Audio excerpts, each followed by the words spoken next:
Ladies and gentlemen, my name is XPC Reaper, and today we're taking a library card look at this unstoppable Gorg. First things first, we're going to take a look at the options menu. Got separate sliders for sound and music. Your visual quality you can adjust from classic, which is your least demanding, all the way up to unbelievable, and you can of course adjust resolution. You've got full screen, you can enable subtitles, and you can have it in English or German. So I'm guessing that FutureMark Game Studio, as you can see up at the top there, is actually a German company. So we're going to take a look at the story mode. I've played a few missions of the story mode already, but we're going to go for this mission on moderate difficulty, and let's see what this is. So what this is a tower defense game, but it's got kind of an interesting way to it. Now, I am going to upgrade my Vulcan cannon up to the max that I can possibly get. And we're going to deploy, of course, solar generator. That's going to get us some money. Now you can see these little green paths indicate where the ships are going to be coming from and where they're going to be going to. You can adjust the orbit as well.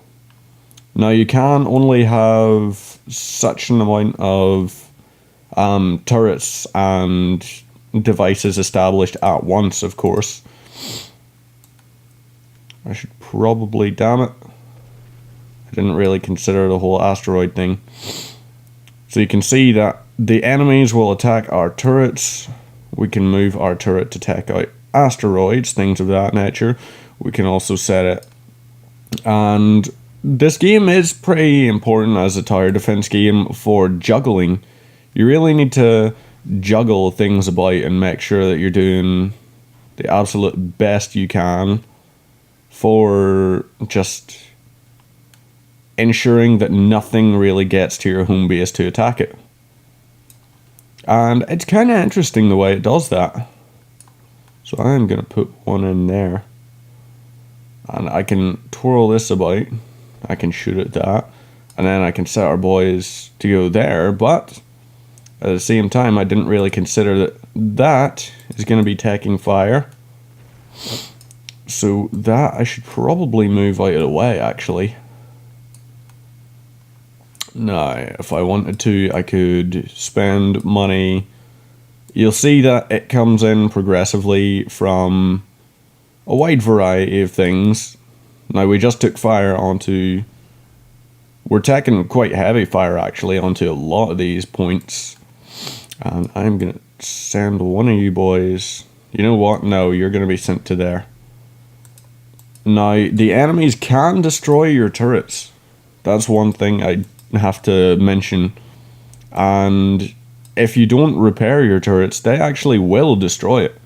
There's no doubt about any of that. I think the failure state comes along once a certain number of enemies actually gets to a point where they can do a tremendous amount of damage to your system by landing, and then once they get close to that station, they'll start circling around it and just opening fire on it the entire time. Which does get frustrating if you're not paying attention. This is a game you do need to micromanage everything about it. This isn't like your sort of traditional tower defense where you can build and then be like, alright, now I'm going to go and have a poo, for example. Which is generally what I tend to do when I'm actually playing tower defenses. It's like, yeah, I kind of need a dump. And naturally, once I'm taking a dump, so you'll see that our main base has a health point, and we can't actually directly do anything about that. So I'm going to have to restart, because I'm pretty sure I cocked that up entirely, which was not fantastic, definitely. So we're going to put one there. We're going to speed things up so that we can actually earn money faster. Oh, damn it. You know what? We're going to have to restart again because I messed up again. Because I am some kind of idiot child. This is what we want to be moving. Now, You can see when you speed things up, everything is much more successful. Well, I say much more successful, really, it's just things happen more quickly. It's not that speeding it up makes the game easier in any way whatsoever, by any stretch of the imagination, because that is not what happens. I'm gonna need to repair that now, aren't I? Yep, I am. So, take those out, move it along, so it's taking each of these things out. Sometimes it gets a little bit jittery when you're actually doing things like that. Now, I'm going to upgrade that to the highest level I possibly can, because I'm definitely going to need to. And they've eliminated... Okay, yeah. I sped things up too much and didn't pay enough attention, so I failed it. Which is very much a case of, you do need to micromanage this game. No question about it. Because otherwise, it's just not going to be kind to you. So I'm going to move that around to there. Put things as fast as I possibly can. Open fire on these boys. Now I could move that around there.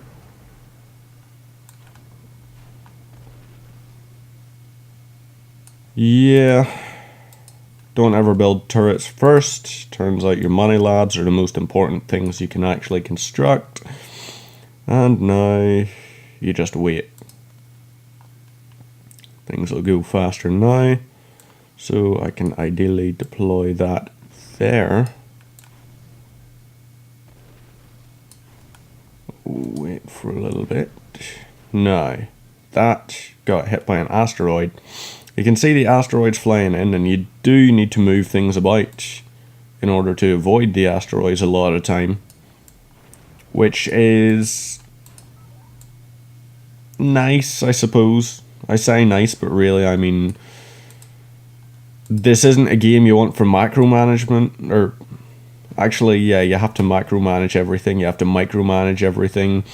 You've got so much that you have to do in it that it just, at some points, becomes less than totally entertaining. Which is kind of to its detriment. Well, obviously it'd be to any game's detriment if it was less than entertaining. Now you can see it looks like this is all of the stuff we need to do.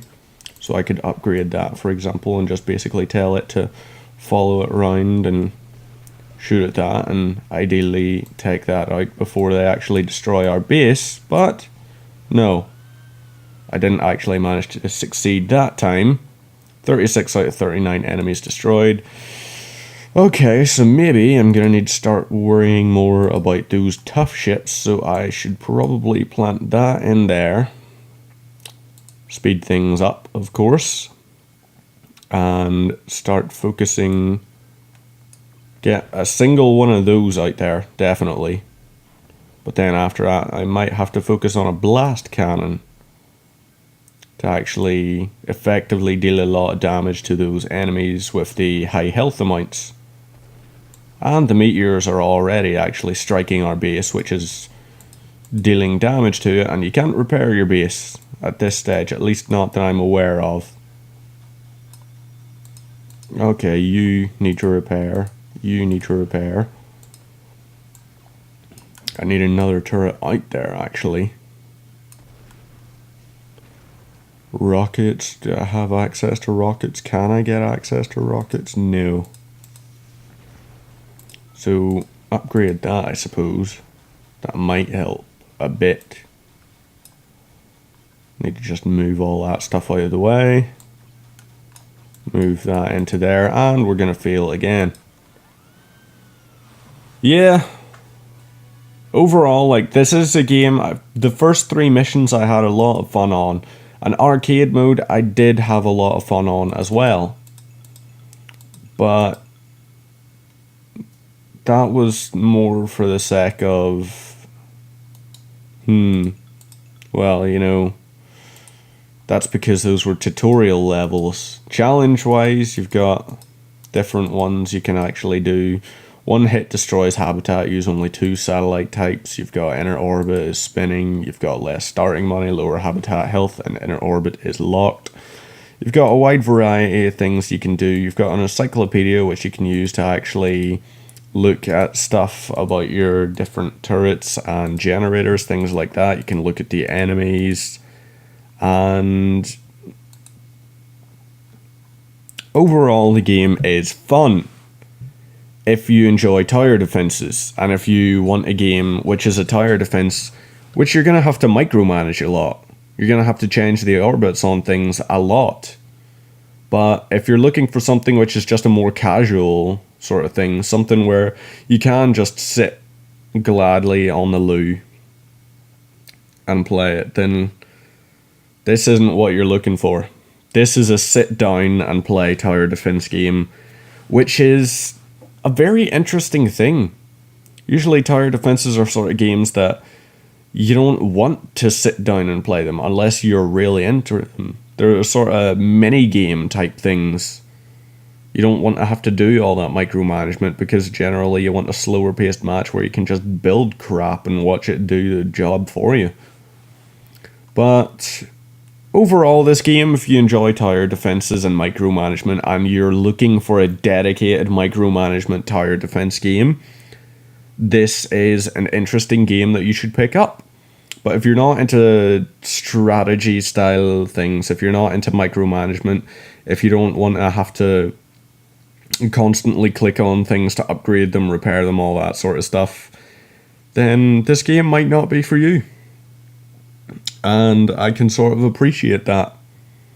I enjoy it the odd bit. I've played a little bit of it off screen, and I have played a lot of the arcade mode, had fun with it. But the story mode, I don't particularly enjoy. It just seems lacking in any sort of anything, really. I mean, you've got 4 difficulties. That was me only playing on moderate. And you saw that it would require on moderate for you to do a lot of things absolutely perfect. If I was to try it on Unstoppable, it would probably be some kind of masochism simulator.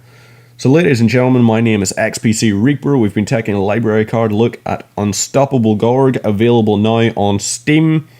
Thanks very much for watching, and see you next time.